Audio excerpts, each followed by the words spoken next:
Okay, we're now going to turn right, major to minor. So the instructor or the examiner would give you an instruction, and that would be take the next road on the right.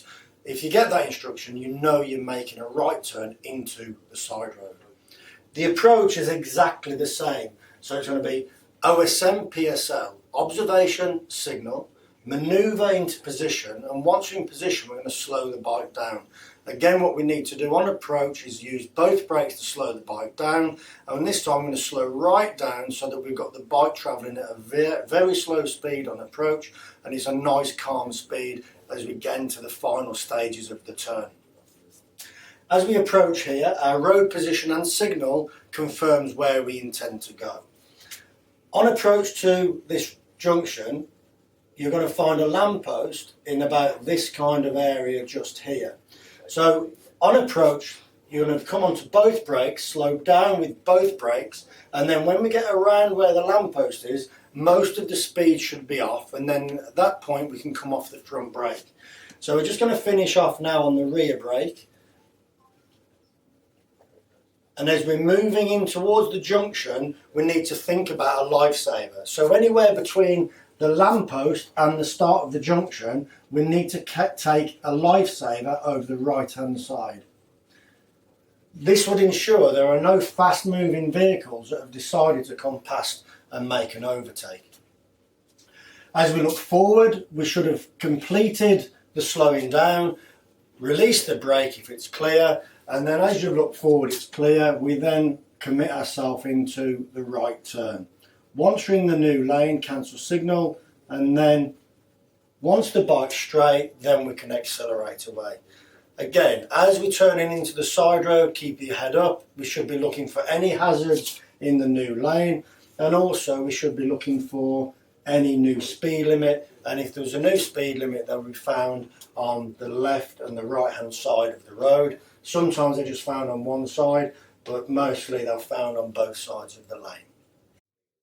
If you're in this position here and we've taken a lifesaver and we've looked forward and a car appears from this side of the road, then we need to be able to stop the bike and stop in this position here.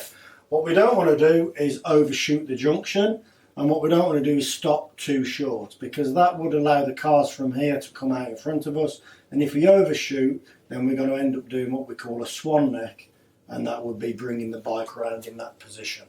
So the idea is to make the decision early that you're going to stop or go. If you're going to stop, we stop opposite the junction, and if we're going to go, we should be going at a nice enough speed to control the bike's position, so we end up coming about 2 feet away from the centre white line.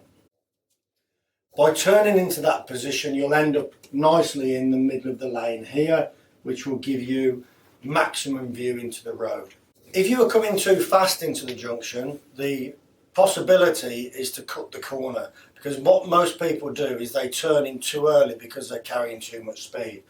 So that would mean that you'd come across in this direction here, and then there'd be a possibility of conflict with oncoming traffic.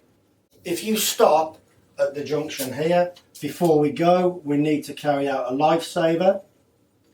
Ensure that this traffic is not coming past us or trying to turn from behind us. Once we've carried out the lifesaver, then we look forward, we check into the road that we're riding into, and then we're going to ride into the road nice and slowly. Again, cancel signal in the new lane, and then accelerate away. Take the next road on the right. Mirror, signal, a little glance move across. You can use the chevrons, front and then rear brake, slowing it down, rear brake only, make a decision, lifesaver, look forward into the turn, cancel in the new lane, see the new speed limit on the left, and then accelerate away.